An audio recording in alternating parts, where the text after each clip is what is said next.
Talk. The conversation circles back to issues of copyright infringement and piracy. We were talking about this at the start of the show in the context of illegal television streaming sites. But I want to circle back in legal talk because, as you may know, the National Council of Provinces recently passed the Copyright Amendment Bill, which now goes to the National Assembly for approval. And there has been some quite significant pushback against some of the provisions of that new bill.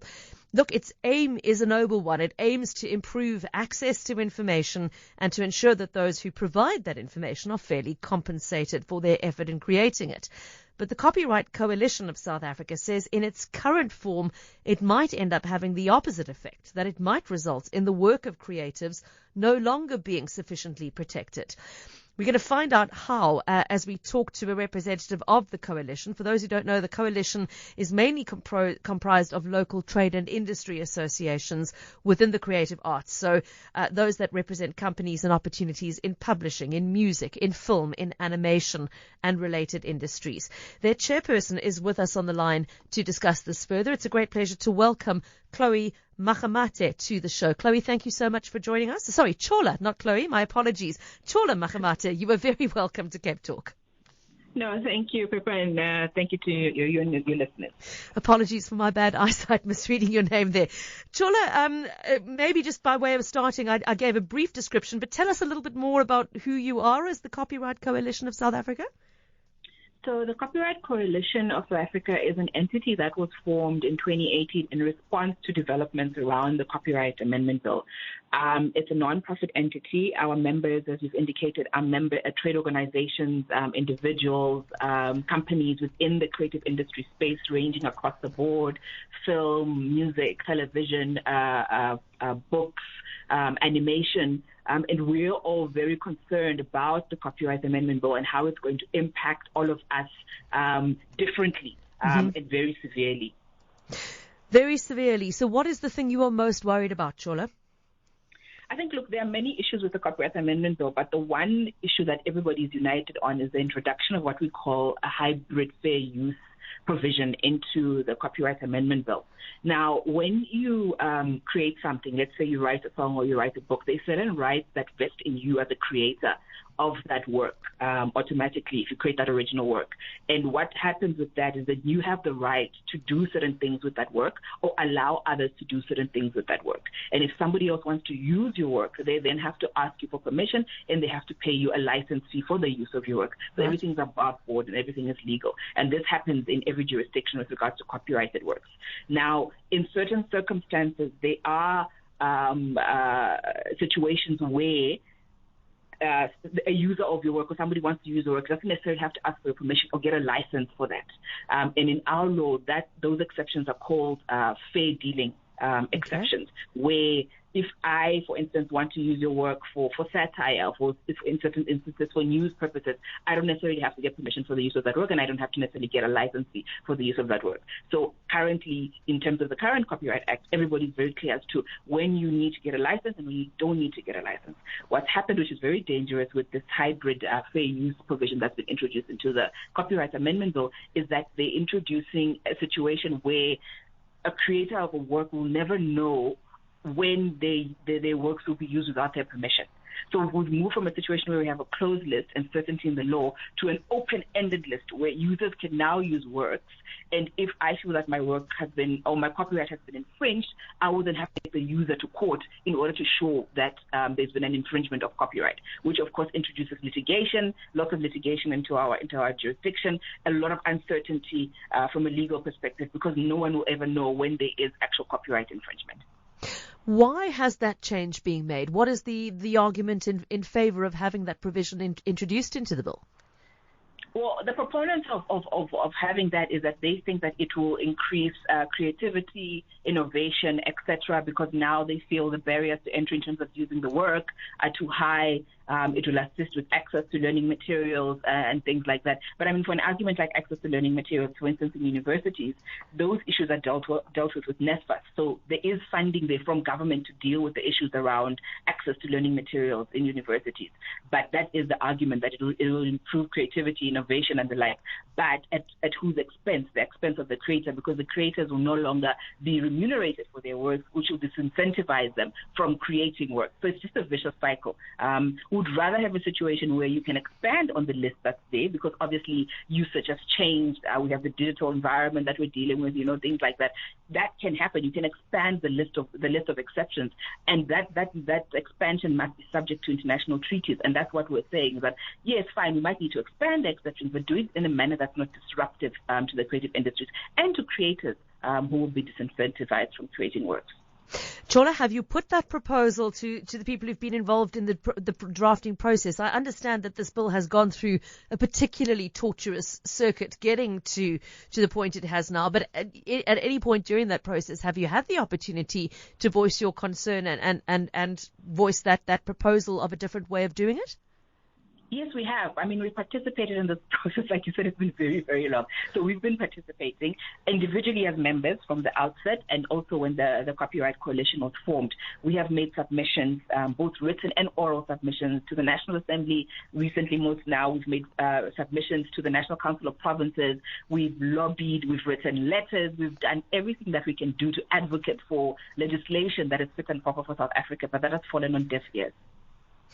Perhaps you'd like to just, when you say that it's been a very long process, maybe we should just take a moment to reflect to listeners where this bill is at and where it's come from. Chola, can you sketch for us sort of where it's been and what sort of pressures against it's had along the way? So this has been a process that's been over 10 years in the making.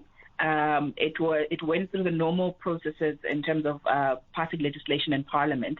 But what happened was that in 2018, when it was before the National Council of Provinces, we realized that they had introduced this fair use provision. And that's when obviously we responded as industry and said we needed to have one unified voice in terms of making submissions. So that happened. And we wrote letters to the president indicating what the problems were with the bill, because it's not just fair use. There are other problems with the bill that are constitutionally problematic. And we highlighted this to the president, and he then sent the bill back in 2020. And one of the problems that the bill had was that they followed the wrong legislative process as prescribed in the Constitution, because they followed what we call a Section 75 process, which does not require consultation in the provinces, which is wrong because this bill affects trade and culture, and that impacts the different provinces differently. So they should have followed what we call a Section 76 process in the Constitution, what we call tagged as Section 76. And that was one of the things that the president raised, and he sent the bill back. And then they started with the consultative process in the provinces, which has now happened this year in the NCOP as well. And we participated in that, and we've now reached the tail end where the NCOP has passed the bill with the other problematic provisions, and also the hybrid fair use provision. And it's now before the National Assembly, who are yet to meet, and in all likelihood they will pass the bill, which leaves us in a position where, because of all the problems with the bill, both constitutionally and otherwise, we would have to then take this matter to the Constitutional Court to make a determination. Otherwise, the president would then himself have to refer the bill to the Constitutional Court to make a determination on constitutionality of some of the provisions. So a very long and twisted route, and one by the sounds of things that is not yet over. Chola, let's flip the conversation. What is in this bill that is good and worthy of having there? Are there benefits that you as an organization see in the draft version that is currently before the National Assembly? So look, one of the things that people applaud is the regulation of CMOs.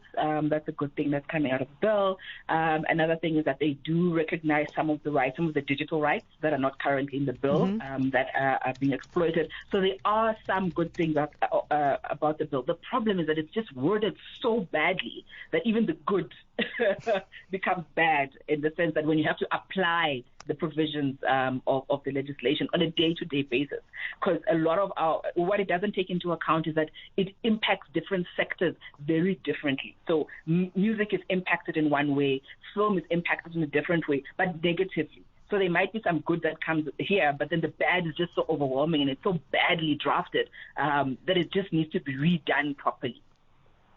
Just for anybody who's come in late to the conversation, my guest on the line is Chola Makgamathe, chairperson of the Copyright Coalition of South Africa, who have voiced strong opposition to some of the provisions of the Copyright Amendment Bill. As Chola's mentioned, it's already been approved by the National Council of Provinces, having gone through a very circuitous route, being sent back to Parliament by the President along the way. It now sits with the National Assembly awaiting approval. And Chola, you've been very clear, if it is approved, then there will be further challenges to the Constitutional Court.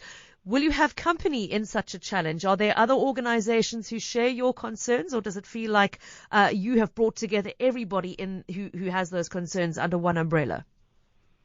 So there's obviously our members who are concerned. There is international concern. There's a concern from an AGOA perspective, because there was a complaint to the U.S. Trade Representative about the provisions of the bill and how intellectual property is not being sufficiently protected in South Africa and how that might impact South Africa's participation in AGOA.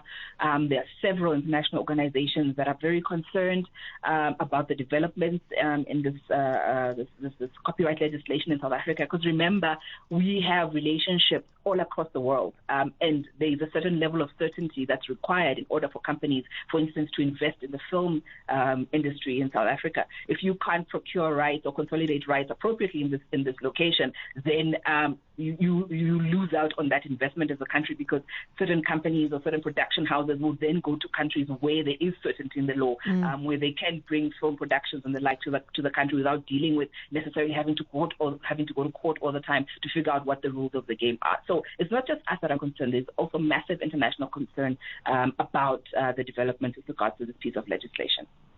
Chola, what are our listeners asking? Oh, there comes a second question as well. So 2 listener questions. Let's start with the one that references your previous answer. You referred to CMOs, and somebody's asking if you can explain what that is. Am I right that in this context that's to do with the collection mechanism for royalties? Correct. So the CMO is a collective management organization. It's essentially a body that steps into the shoes of a creator, because creators don't have the time to be chasing money, license fees, those kinds of things, the complicated agreements that go with that. They want to apply their craft. So what they do is that then for an organization, for instance, like a SAMRO, they then assign their rights to SAMRO, and then we step into your shoes and we go out there and we license users. We then process your information that you give us, and then we pay you out your royalties. And there have been some historical issues with regard to CMOs, which have been raised by creators. And one of the things that this bill does is that it does introduce a level of regulation that will provide comfort to creators. That's the understatement of the year. There have been some historical issues. There have been huge issues, Chola, and I'm sure many artists will be thrilled to see them being ironed out, if they can be, and to see artists finally getting the credit that is due to them and the money that is due to them for their work. We've all heard the cases of those who went decades without such recognition, so that is to be welcomed. The second question on the WhatsApp line, somebody asking, do you need permission to parody a song in South Africa? It depends what you're going to use it for, but you would need to get a license fee for that. You need to get a license for that. And who do you apply to for such a license? It depends what the use is. So you can, depending on the member and the use, if it's for public performance, then it would be a SAMRO. If it's for something else, then it could be a Capasso. So it depends what they want to use it for. Right. Okay, so it's not as simple as coming up with a catchy, take on a song and putting it onto TikTok and hoping for the best. Is it possible that that video that went viral on TikTok could bring the authorities knocking on your door if you didn't ask for permission? So one of the things that we do is you do license users like TikTok, and of course they've got their agreements for use that they have that you must comply with. But a TikTok, for instance, has got a license with CMOs, and they would have permission for the use of certain work. But they also have their own user agreements that they have with those who sign up to the platform, so that there isn't an infringement of copyright. Thank you so much for explaining that. Chola, really appreciate your time this afternoon, and I'm sure this is the first of several conversations we'll have as the journey continues. For now, where are you left? Do you have to sit back and wait for the National Assembly to pass it, or are you continuing to lobby for more voices to speak out against the bill? What's your sort of plan of action for the immediate future? I think right now we are speaking to as many people as possible, because, like I said, they have not sat yet to pass the legislation. And as you know, they're now preparing for elections, so it might not be top of mind. But if we can get it pushed into the next parliament, so that hopefully we have people there who are willing to listen to what we have to say and actually pass legislation that's fit for purpose. So final question then, if somebody listening to this interview would like to come on board and join you and offer support for your representations, how do they make contact with the Copyright Coalition? So they can email us or email me directly. Actually, that's the simplest way of getting it.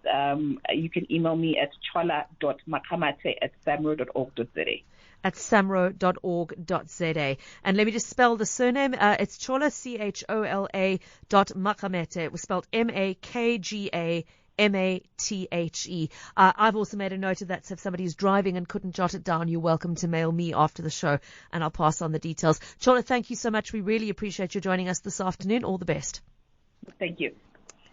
Chola Makgamathe speaking to us there from the Copyright Coalition of South Africa.